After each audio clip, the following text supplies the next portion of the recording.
네, 오늘 주신 하나님 말씀 시편 제 49편 1절부터 12절까지 먼저 보도록 하겠습니다.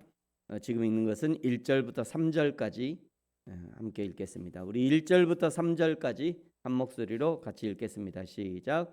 뭇 백성들아 이를 들으라. 세상의 거민들아 모두 귀를 기울이라. 귀천 빈부를 막론하고 다 들을지어다. 내 입은 지혜를 말하겠고 내 마음은 명철을 작은 소리로 읊조리리로다. 아멘. 시편 49편은 표제에 있는 것처럼 고라자손의 시로 성경의 지혜문학, 욥기, 잠언, 전도서를 대표적인 지혜서라고 하죠.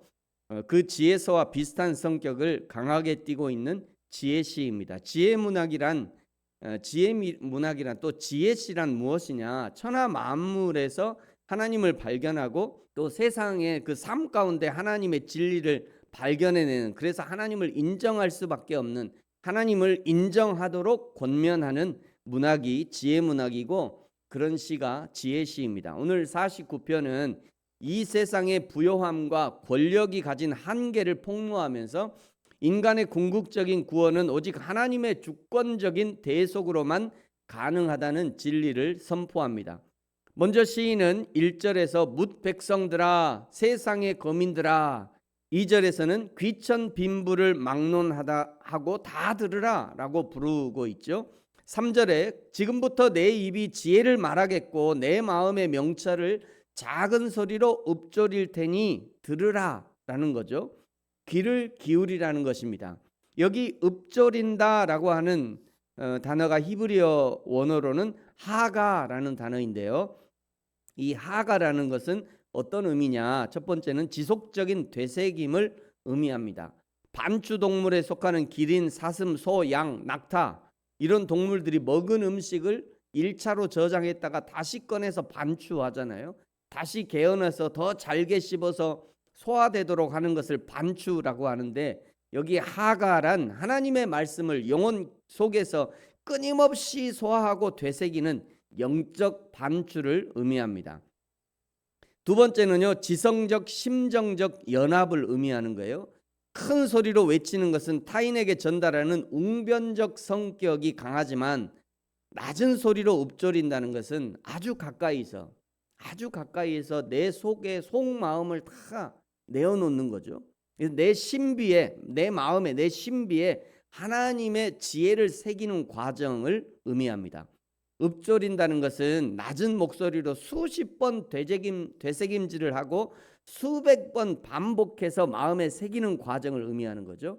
그래서 친밀도가 높아가고 연합이 더욱 견고해지는 것입니다. 4절은 비유로 말할 것이고 수금으로 오묘한 말을 풀어놓을 것이다. 하나님의 말씀은 산이 움직이고 온 천하 만민이 들을 수 있도록 천둥처럼 말씀하시는 경우도 있지만, 때로는 바람과 같은 세미한 음성으로 말씀하시는 경우도 있습니다.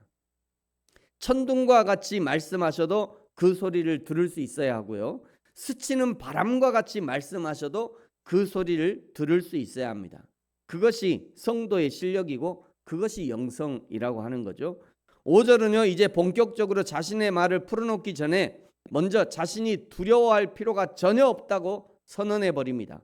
설령 자신에게 죄악이 있다 해도, 설령 환난의 날이 있다 해도 지금 자신이 발견하고 자신이 묵상하게 된 하나님의 진리를 말하는 것에는 전혀 문제가 되지 않는다고 말하는 것이죠.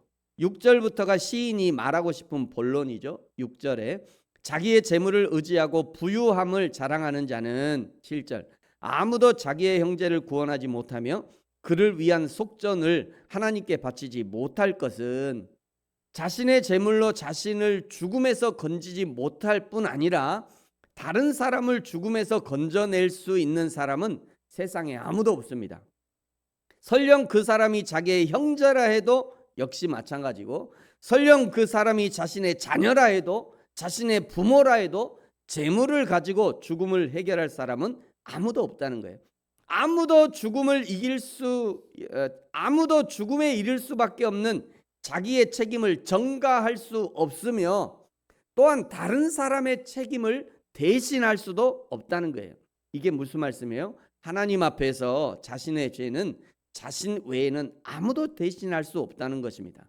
나에게 죽음에 이르는 죄가 있다면 그것은 철저하게 자신이 감당해야 될 자신의 몫이라는 거예요. 왜 그런가? 8절을 보십시오. 그들의 생명을 속량하는 값이 너무 엄청나서 영원히 마련하지 못할 것임이니라. 생명값은 세상에 있는 그 어떤 것으로도 대신할 수 없기 때문입니다. 9절에 그가 영원히 살아서 죽음을 보지 않을 것인가? 언뜻 보기에는 참 해석하기 어려운 문장인데 7절에 있는 것처럼 또 8절에서 말한 것처럼 제물로는 아무도 형제를 구원하지 못한다는 전제가 있기 때문에 그가 영원히 살아서 죽음을 보지 못한다는 것은 속량값을 마련하지 못하면 이 땅에서 영원히 산다는 것이 아니라 만약 돈으로 생명을 속량할 수 있다면 그는 영원히 살게 될 것이다. 그런 의미이고 역설적으로는 아무리 부자라 해도 반드시 죽게 된다는 것을 알려주시는 거죠. 10절에 그러나 그는 지혜 있는 자도 죽고 어리석고 무지한 자도 함께 망하며 그들의 재물은 남에게 남겨두고 떠나는 것을 보게 되리로다. 아멘. 결국 모든 사람은 죽음이라는 관문을 통과하게 된다는 거죠. 태어나는 것도 빈손으로 태어나고 죽는 것도 빈손으로 죽는 것입니다.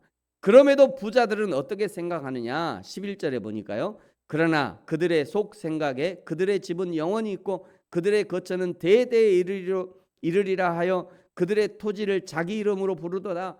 자기 이름의 집은 영원히 있을 것이라고 생각하고 자기 소유였던 땅도 자기 이름으로 부른다는 것이에요. 그러나 그것이 얼마나 허망한가를 말씀하고 있는 거죠. 그래서 12절처럼 고백하는 거예요. 12절을 보십시오. 사람은 존귀하나 장구하지 못하며 멸망하는 짐승 같도다. 하나님이 사람을 창조하실 때 하나님보다 조금 못하게 창조하셨다고 시편 8편 5절에서 말씀하시죠.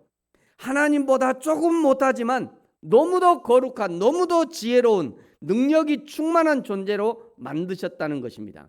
그럼에도 불구하고 물질에 대한 욕심의 사람을 지배하면 그 사람은 멸망하는 짐승과 같다라고 하시는 거예요.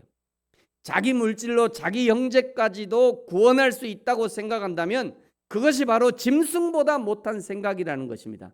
자기 물질로 하나님의 일을 할 수 있다고 생각하는 것이 짐승보다 못한 생각이라고 알려주시는 거죠. 그래서 1절과 2절에서 들으라, 귀 기울이라, 들을지어다 라고 강조했던 거예요. 하나님의 말씀을 잘 들어야, 세밀하게 들어야 짐승 같은 생각에서 벗어날 수 있는 겁니다. 벗어날 뿐 아니라 하나님을 인정하게 되고 인간인 자신을 정확하게 보게 되고 자신의 한계를 인정하게 된다는 거예요. 그것이 참 인간다움이라고 할 수 있는 것입니다. 사랑하는 성도 여러분, 저와 여러분이 하나님이 허락하신 한계를 잘 알고 또 하나님께 온전한 영광을 돌릴 뿐 아니라 날마다 하나님의 진리의 말씀을 낮은 목소리로 읊조리면서 내 마음에 새기는, 그리하여 매일매일 진리의 사람으로 거듭나는 저와 여러분이 되어지기를 예수님의 이름으로 축복합니다. 기도하겠습니다. 하나님 아버지, 감사합니다. 지금 이 세상은 온통 물질이 하나님인 것처럼 착각하고 사는 세상입니다. 오직 여호와 하나님만이 우리의 의지할 뿐이시며 오직 여호와 하나님만이 유일한 구원자가 되심을 날마다 인정하며 세상과 물질에 대해서 자유할 수 있도록 우리를 축복하여 주옵소서. 날마다 하나님의 진리를 읊조림으로 내 마음에 하나님의 진리를 새기게 하여 주옵소서. 감사합니다. 예수님의 이름으로 기도합니다. 아멘. 하늘에 계신 우리 아버지, 아버지의 이름을 거룩하게 하시며 아버지의 나라가 오게 하시며 아버지의 뜻이 하늘에서와 같이 땅에서도 이루어지게 하소서. 오늘 우리에게 일용할 양식을 주시고 우리가 우리에게 잘못한 사람을 용서하여 준 것 같이 우리 죄를 용서하여 주시고 우리를 시험에 빠지지 않게 하시고 악에서 구하소서. 나라와 권능과 영광이 영원히 아버지의 것입니다. 아멘.